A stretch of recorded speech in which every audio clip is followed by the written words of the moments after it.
मिथुन राशि वालों, आप सभी का बहुत बहुत आभार, हृदय से अभिनंदन है मिथुन राशि भिंड यूट्यूब चैनल में। तो मिथुन राशि वालों, इस पूरे मार्च के महीने में पानी में मिलाकर पी लेना है आपको। यह एक छोटी सी चीज, इस एक छोटी सी चीज में इतनी सकारात्मक ऊर्जा है कि जब आप इसे पानी में मिलाकर पिएंगे तो आपके जीवन में गजब की आकर्षण ऊर्जा उत्पन्न होगी। और आकर्षण ऊर्जा एक चुंबकत्व होता है, एक गुरुत्व होता है, जिसके बल पर हम अपनी इच्छाओं और मनोकामनाओं को पूरी करवाते हैं। हम जहां भी बैठे हैं, दुनिया के जिस भी कोने में हैं, अपने स्थान पर बैठकर चीजों को खींचते हैं अपनी ओर, उसी को कहते हैं आकर्षण ऊर्जा।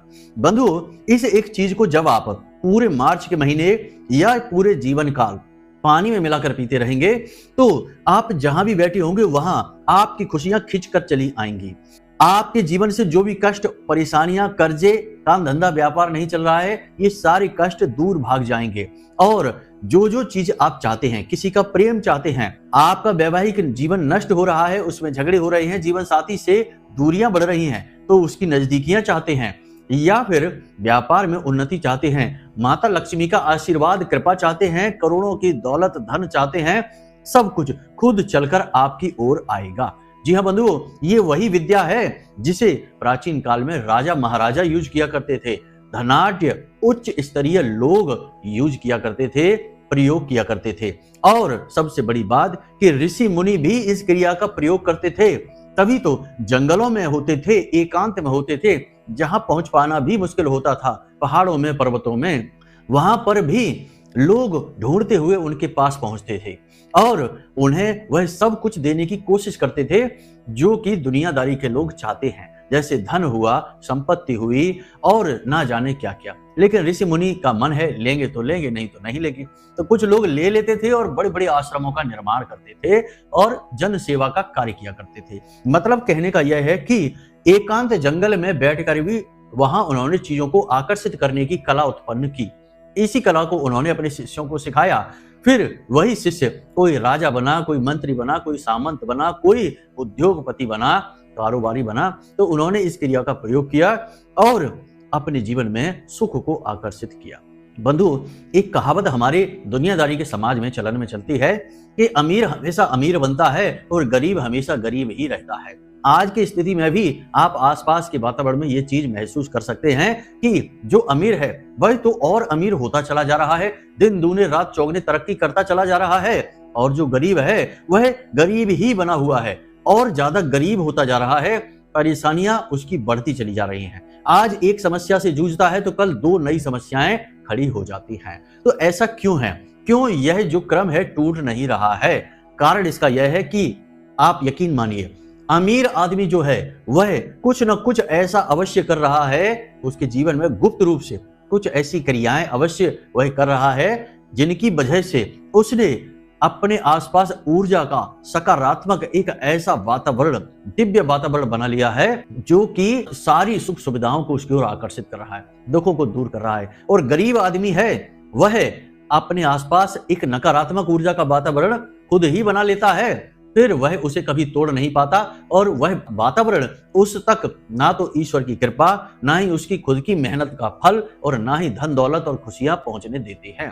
क्योंकि नकारात्मक ऊर्जा की खूबी है कि वह सारी चीजों को खुद ही सोख लेती है और जा तक कुछ भी नहीं पहुंच पाता। इसलिए आपने देखा होगा कि बहुत सारे ऐसे लोग होते हैं जो मंदिरों में प्रतिदिन जाते हैं, प्रतिदिन हनुमान चालीसा का पाठ करते हैं, प्रतिदिन भोले बाबा को अभिषेक, जलाभिषेक करते हैं, दुग्ध अभिषेक करते हैं, फिर भी उनके जीवन से कष्ट दूर नहीं हो पा रहे हैं क्योंकि पूजा पाठ का फल उन तक पहुंच ही नहीं रहा। नकारात्मक ऊर्जाओं ने सारा फल सोख रखा है, तो कैसे पहुंचेगा? तो आज के इस वीडियो में इसी रहस्य को हम खोलने जा रहे हैं कि कैसे आपके द्वारा किए गए हर एक जो क्रिया है, हर एक जो आपका कर्म है, उसका फल पहुंचेगा। कैसे नकारात्मक ऊर्जा के वातावरण को हम तोड़ देंगे और आपकी मेहनत का आपको पूरा फल दिलवाएंगे। आपकी एक छोटी सी पूजा पाठ का भी आपको पूरा फल प्राप्त होगा। बंधुओं, शास्त्रों में कहा जाता है कि आपके द्वारा की गई छोटी सी पूजा पाठ, यहां तक कि एक बार भी यदि आपने ईश्वर का नाम ले लिया तो वह खाली नहीं जाता है, उसका पुण्य प्रताप फल आपको अवश्य मिलता है। लेकिन यहां तो लोग जीवन भर से नाम लिए जा रहे हैं, मंत्रोच्चारण किए जा रहे हैं, तब भी उनके जीवन में ना तो फल प्राप्त हो रहा है, ना ही खुशियां आ रही हैं। कारण क्या है? यही कारण आज हम बताने जा रहे हैं, निवारण भी आपको देने जा रहे हैं। बस ठंडे दिमाग से कार्यक्रम को अंत तक देखना है। और एक बात आपको बता दें कि जिन लोगों को सचमुच में जीवन में बदलाव चाहिए, जो लोग सचमुच में अपने जीवन से जो दुख है उन्हें मिटाना चाहते हैं, कार्यक्रम केवल वही लोग देख पाएंगे जिन लोगों के जीवन में भगवान ने दुख लिख रखे हैं, यानी वे दुर्भाग्य लेकर ही पैदा हुए हैं। वे इस कार्यक्रम को बीच में ही छोड़कर चले जाएंगे, क्योंकि हमारे यहाँ एक कहावत कही जाती है, शास्त्रीय कहावत भी है कि जाको दुख दारुण प्रभु दीना ताकि मति आगे हर लीना, यानी कि उसकी मति हर लेते हैं भगवान। यानी विनाश काले विपरीत बुद्धि जैसा है, तो अच्छी चीजें उसे रास नहीं आएंगी, ज्ञान की बातें उसे समझ नहीं आएंगी और हर बात में वह हड़बड़ी मचाएगा और एक दिन डूब जाएगा। तो बस यही हाल होगा। तो बस बंधुओं, हमें आपसे बस निवेदन यही है, यही कहना है कि कार्यक्रम में अंत तक ठहरिए। हम आपको बहुत ही श्रेष्ठ 5 बातें बताने जा रहे हैं, साथ ही साथ इस एक चीज के विषय में बताने जा रहे हैं जिसे आपको पूरे मार्च के महीने पानी में मिलाकर पीते रहना है। और गजब के चमत्कार आप खुद महसूस करेंगे। चुंबकत्व आपके अंदर आएगा, आकर्षण ऊर्जा आपके अंदर आएगी, आप चीजों को अपनी ओर चुंबक की तरह खींच कर लेकर आएंगे। अब तक जो भी चीजें हमने बताई हैं उन सबसे 1000 गुना ज्यादा ताकतवर यह एक चीज है। बस कार्यक्रम को अंत तक देखें, सारी बातों को समझें। चलिए कमेंट बॉक्स में माई को जय मां भद्रकाली लिखकर आभार व्यक्त करिए। और नए हैं चैनल पर, पहली बार आए हैं तो चैनल सब्सक्राइब करके कमेंट बॉक्स में लिख डालिए कि मैं भी माई के परिवार का हिस्सा हूं। चलिए बंधुओं, अपने मूल विषय को शुरू करते हैं। ध्यान से सुनिए। कब आप जीवन में तरक्की करेंगे, कब आपके जीवन में बाधाएं आएंगी, कब रोग आएंगे, कब दुर्घटना होगी, कब आपकी संतान होगी, कब आपका विवाह होगा, ये सारी बातें जानने का क्या तरीका है? अक्सर लोगों के मन में यह उत्सुकता रहती है। या फिर जीवन में इतनी उथल पुथल क्यों है, परेशानियां क्यों हैं, क्यों हर पल केवल और केवल टेंशन है, कोई भी काम कर लो उसमें कामयाबी नहीं मिलती है। इन सब का कारण बताना और उनका समाधान कहां से प्राप्त होगा? केवल एक ही मार्ग है, आपकी कुंडली। आपके पैदा होते ही आपके पूरे जीवन की कहानी ग्रह नक्षत्रों के आधार पर लिख दी गई है। आपके जीवन की एक सिंगल घटना भी उस कुंडली के दायरे से बाहर नहीं जाएगी। यदि आपको भी अपने जीवन में श्रेष्ठ मार्गदर्शन की तलाश है और जीवन की समस्याओं का कारण जानना है तो नंबर हमने दे रखा है वीडियो में। इस नंबर पर फोन करिए। 10 बजे से 4 बजे के बीच कभी भी फोन करके अपनी डिटेल बताइए। एक छोटी सी दक्षिणा के साथ अपनी कुंडली का श्रेष्ठतम आकलन करवा डालिए। तो बंधुओं, हमारे हिंदू धर्म में कुछ चीजें ऐसी बताई गई हैं जिन्हें शुद्ध देवी या देवता का स्वरूप माना जाता है। नदियों में गंगा और यमुना, और पेड़ पौधों में बट वृक्ष, पीपल का वृक्ष, और सबसे उत्तम तुलसी मैया का जो पौधा होता है, इन्हें देवी देवताओं का स्वरूप माना गया है। और भी बहुत सारी चीजें हैं, लेकिन फिलहाल हम यहाँ पर 3-4 चीजों की बात करेंगे। और इन सबसे महत्वपूर्ण हम आपको बताएंगे कि कौन सी ऐसी चीजें हैं जिनकी वजह से आपके आसपास नकारात्मक ऊर्जा का वातावरण निर्मित होता है। तो सबसे पहले आपको 3 बातें समझनी चाहिए। पहली बात यह है कि आपके अपने घर में कहीं ना कहीं दोषपूर्ण चीजें एकत्रित हो रखी हैं। इन चीजों पर नजर मारिए। एक बार अपने घर को अच्छी तरह से घूम कर देखिए तो सही। आपके घर के मुख्य दरवाजे पर कहीं गंदगी रहती है, आपके घर के मुख्य दरवाजे पर जूते चप्पल उतरे रहते हैं, उन्हें साइड में कर दीजिए। एक जगह उन्हें एक ऐसी अलमारी जैसी बनवाइए जिसमें कि वो अंदर पैक हो सके। जूते चप्पल खुले पड़े नाश की निशानी होती है, बर्बादी की निशानी होती है, नहीं होने चाहिए। पहली चीज ये। दूसरी चीज ये कि आपके घर की जो दहलीज है वह नीची है और टूटी हुई है, उसे सही करवा दीजिए। इसके साथ साथ आपके घर के जो नल हैं वहां से पानी टपकता रहता है, या आप स्वयं ही पानी की बर्बादी बहुत अधिक करते हैं। जरा से काम के लिए दुनिया भर का पानी फैला देते हैं, बर्बाद कर देते हैं।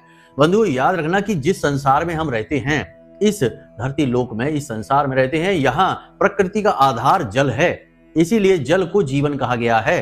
तो यदि आप प्रकृति के आधार का अपमान करेंगे तो प्रकृति का अपमान यानी भगवान का अपमान कर रहे हैं, क्योंकि यह प्रकृति भगवान का ही स्वरूप है, तो भगवान का अपमान कर रहे हैं। तो इसीलिए हमारे शास्त्रों में कहा गया है कि जल को कभी बर्बाद नहीं करना चाहिए। इसकी एक एक बूंद दैवीय होती है। हर एक पूजा पाठ कर्म में, हर एक विशेष जो शुद्ध क्रिया होती हैं, सब में जल का प्रयोग होता है। बिना जल के पूजा पाठ हो पाना किसी भी देवी देवता की असंभव है। तो आप यहीं से समझिए। तो जल की बर्बादी यानी नल टपकते रहते हैं, टोंटी बदला दीजिए, नए टोंटी लगाइए जहां से नल ना टपकता हो, पानी ना टपकता हो। पानी का जितना हो सके उतना सदुपयोग कीजिए, दुरुपयोग नहीं कीजिए। यह फ्री में नहीं मिला है, इसकी भी कीमत चुकाई जाती है। ये बात अलग है कि आपको नहीं पता चलेगा कि कीमत कब चुकाई जाएगी।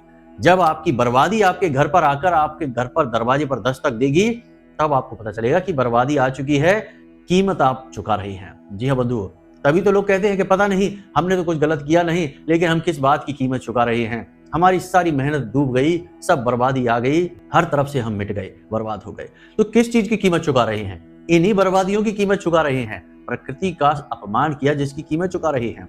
समझ तो नहीं आता है लोगों को कि हम कहां से कैसे तार जोड़े। हम आपको बता रहे हैं सारी चीजें। दूसरा सबसे महत्वपूर्ण बात कि अपने स्वयं के आचरण पर भी हमें गौर करना होगा।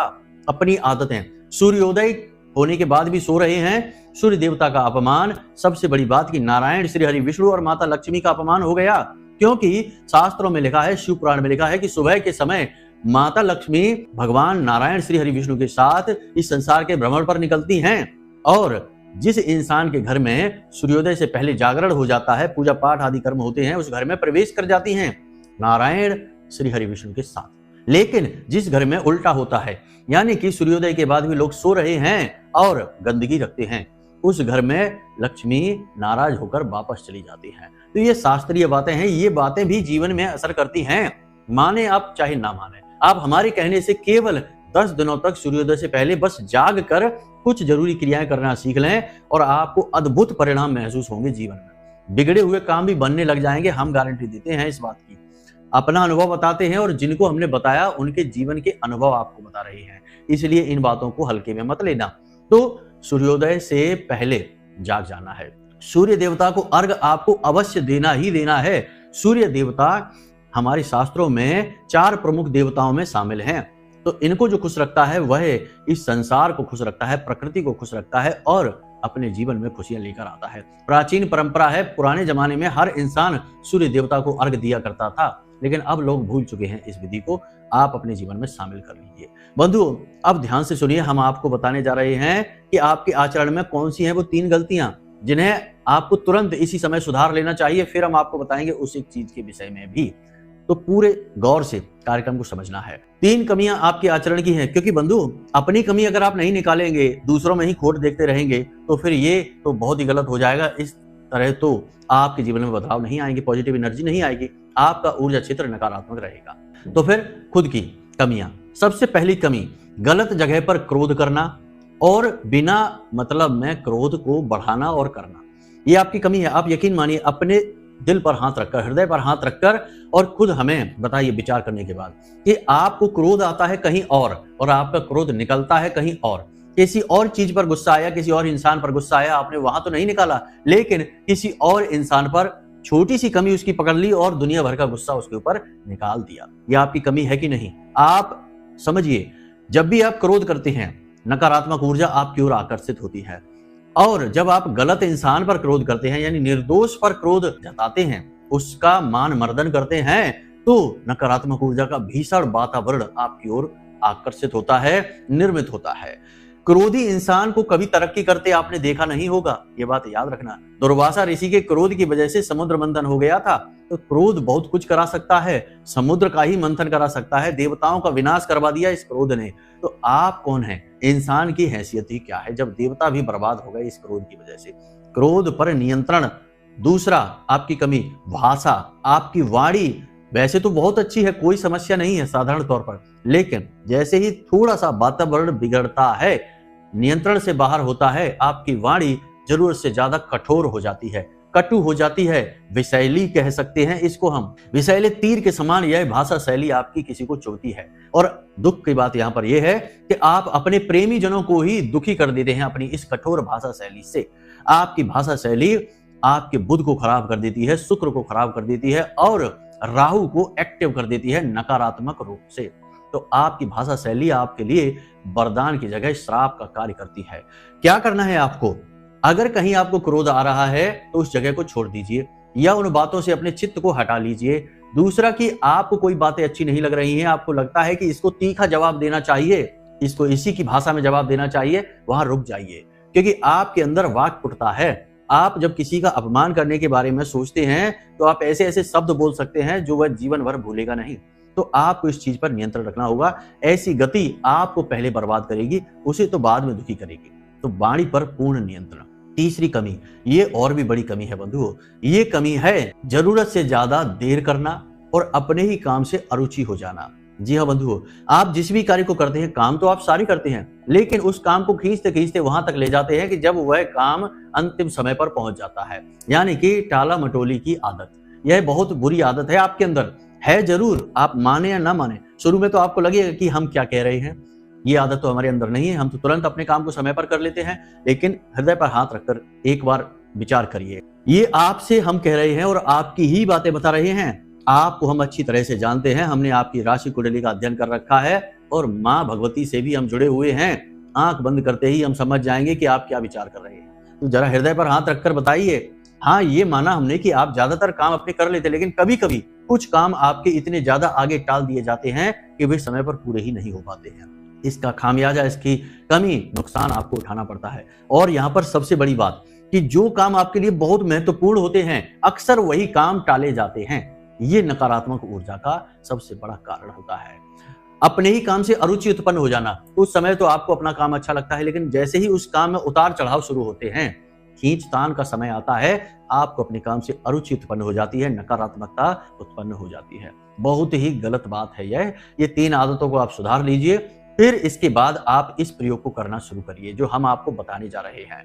इससे पहले यदि आप इस प्रयोग को करेंगे पानी में मिलाने वाली इस चीज के विषय में, तो शायद आपको वह परिणाम ना प्राप्त हो। क्योंकि सीधी सी बात है कि हम कह रहे हैं आपसे कि आप अपने घर के दरवाजे को साफ करिए, माँ लक्ष्मी आपके घर में प्रवेश करेंगी। आपने दरवाजा साफ कर लिया, लेकिन आपके घर में तो दुनिया भर की गंदगी भरी पड़ी है, उसे भी कौन साफ करेगा? उसे भी तो पहले साफ करिए, फिर दरवाजे को साफ करिए, तब तो माता लक्ष्मी आएंगी। वरना माता लक्ष्मी आपके दरवाजे तक तो आएंगी, लेकिन वहीं से वापस लौट जाएंगी, घर में प्रवेश नहीं करेंगी। बिल्कुल ऐसा ही ये है जो हम आपको बता रहे हैं। तो स्व आकलन करिए और स्व उद्धार यानी स्वोद्धार करिए। उसके बाद फिर बात करते हैं इस क्रिया, इस विशेष उपाय के बारे में। तो बंधुओं, याद रखना कि ज्योतिष शास्त्र में 4 चीजें हैं जिनका बहुत अधिक महत्व है, जिन्हें चुंबकत्व का, गुरुत्व का कारण माना जाता है। चुंबकत्व का कारण इसलिए माना जाता है कि ये 4 चीजें आपके जीवन से हर प्रकार की नकारात्मकता को काट डालती हैं, समाप्त कर देती हैं। इसलिए इसे चुंबकत्व का, गुरुत्व का कारण माना जाता है। तो अब ये 4 चीजें क्या हैं, जरा ध्यान से समझिए। इन्हीं का प्रयोग आपको करना है। इसी के साथ साथ स्नान के समय की भी एक छोटी सी विधि आपको हम बताएंगे। पहले आप इन 4 चीजों को समझिए। पहली चीज है तुलसी मैया का पत्ता। फिर से बात आ गई माता तुलसी की। तो वृंदा है, तुलसी मैया है और भगवान नारायण श्री हरि विष्णु प्रिया हैं, तो माता लक्ष्मी का स्वरूप कहलाती हैं।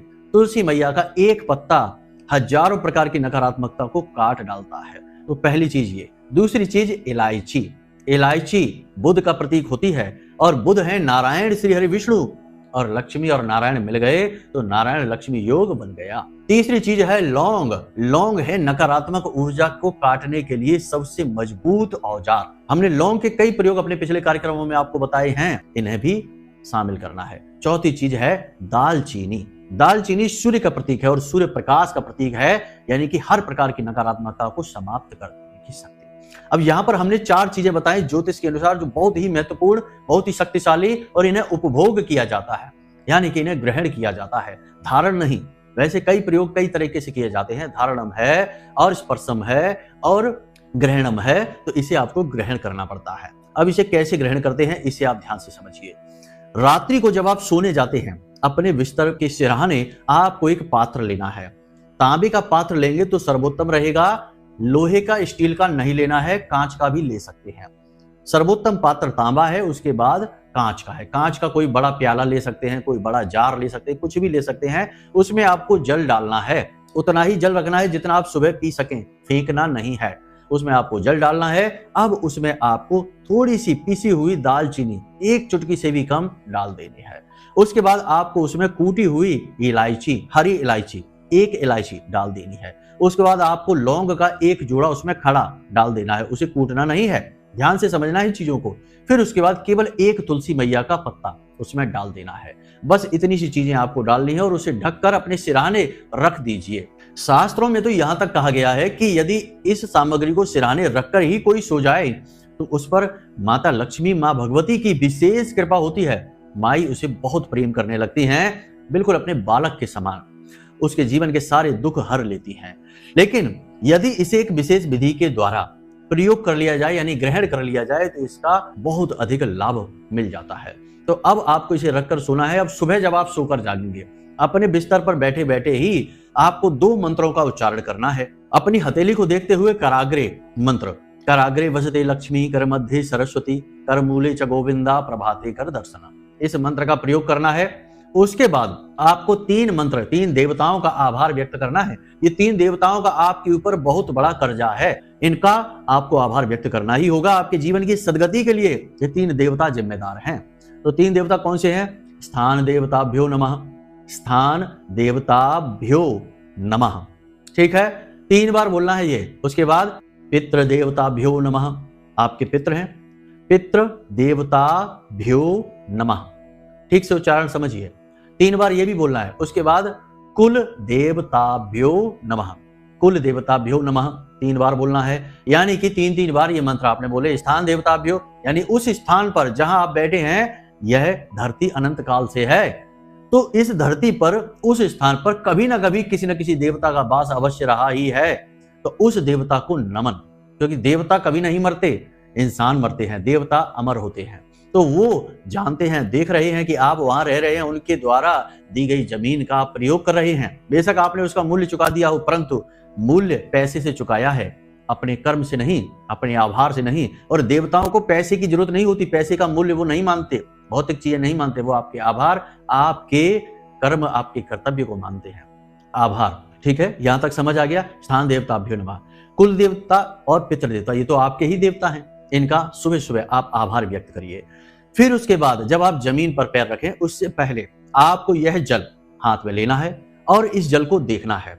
इस जल के अंदर ऐसे झांक कर देखना है और अपने मन में अपनी इच्छा, मनोकामना की, आज के दिन, आज मेरी यह इच्छा पूरी होगी। कोई भी इच्छा, आपको नौकरी चाहिए, व्यापार चाहिए, अच्छा व्यापार, तो आपको मन में कल्पना करनी है कि आज के दिन मेरी दुकान पर बहुत अच्छी बिक्री हुई है यानी हो चुकी है, इस प्रकार से लेना है। यानी यह धारणा है, इसे धारणा कहते हैं। धारणा का मतलब होता है कि जो चीज आप चाहते हैं अपने जीवन में, उसे धारण कर लीजिए, उसके मन में संकल्प कर लीजिए, तो यह धारणा है।